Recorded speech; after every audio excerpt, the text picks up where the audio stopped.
Another week, more homeschool. So I'm just making, beginning the checklist. I'm kind of going off of last week's checklist, off of the yearly goals that we have here. It's just sort of some benchmarks, making a new one.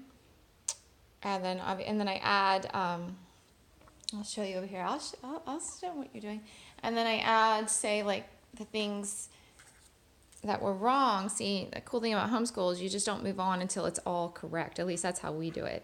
So, you know, the concept of getting a 60 or 70 or 80% doesn't make sense to me. I just want the kids to do everything correctly, everything.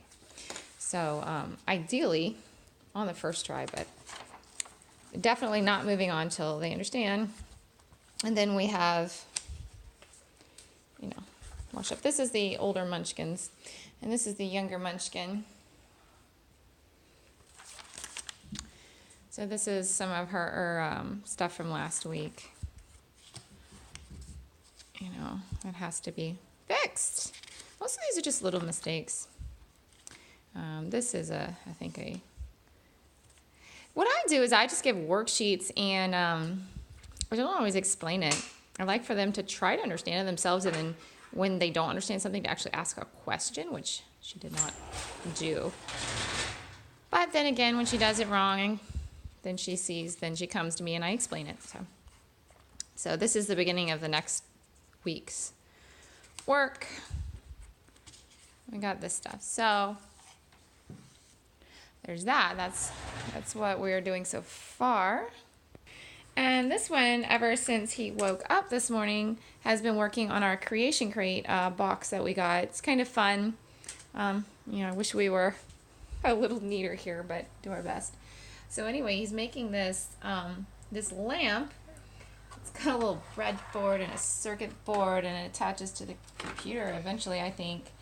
And he had to download Adreno. Is that what it's called? Arduino. Arduino. Clearly, I've never used this, and neither has he. He's done a little bit of simplified coding on a couple of free platforms online, and so he downloaded this, watched a couple of videos, and he seems to be on his way. Well, this is what Not too frustrated yet, right? No. Okay. What's the frustration level? 2. 2, not out of 10. See, that's what it does when it turns on. Oh, So, but it's not doing anything yet because I haven't connected the program to we anything. haven't connected the program, so we've got our little directions here. And I'm gonna try to Some make people a little... complained about the directions.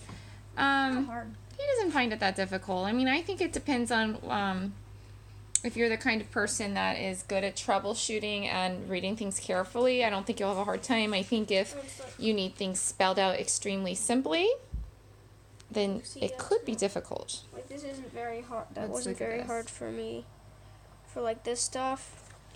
But then I find this programming stuff, it's like type the code, so you don't have to do all of this. So look, when you go up to the So top. he figured that out, see, I mean, just completely without me. Well, but it says type the code, so this stuff into the program, but it doesn't tell you when to do spaces and when to do other stuff because of all this stuff in between it. So you can just type in like creation crate mood lamp, which is what I'm doing, code, and then you can just find this stuff. So he figured this out completely on his own, and this is an interesting thing when people say, well, how are you going to teach this and how are you going to teach that, like, say, with high school. He's in high school yet, but I certainly do not know how to do this, and he has had no problem troubleshooting and figuring things out, and there's a lot of free resources for a whole lot of things online. Not everything, but a lot of things. And other things, there's tutors. But anyway, seems to be making good progress. Not particularly frustrated. And hopefully soon we will have a lamp, a color-changing lamp attached to a breadboard. Pretty cool.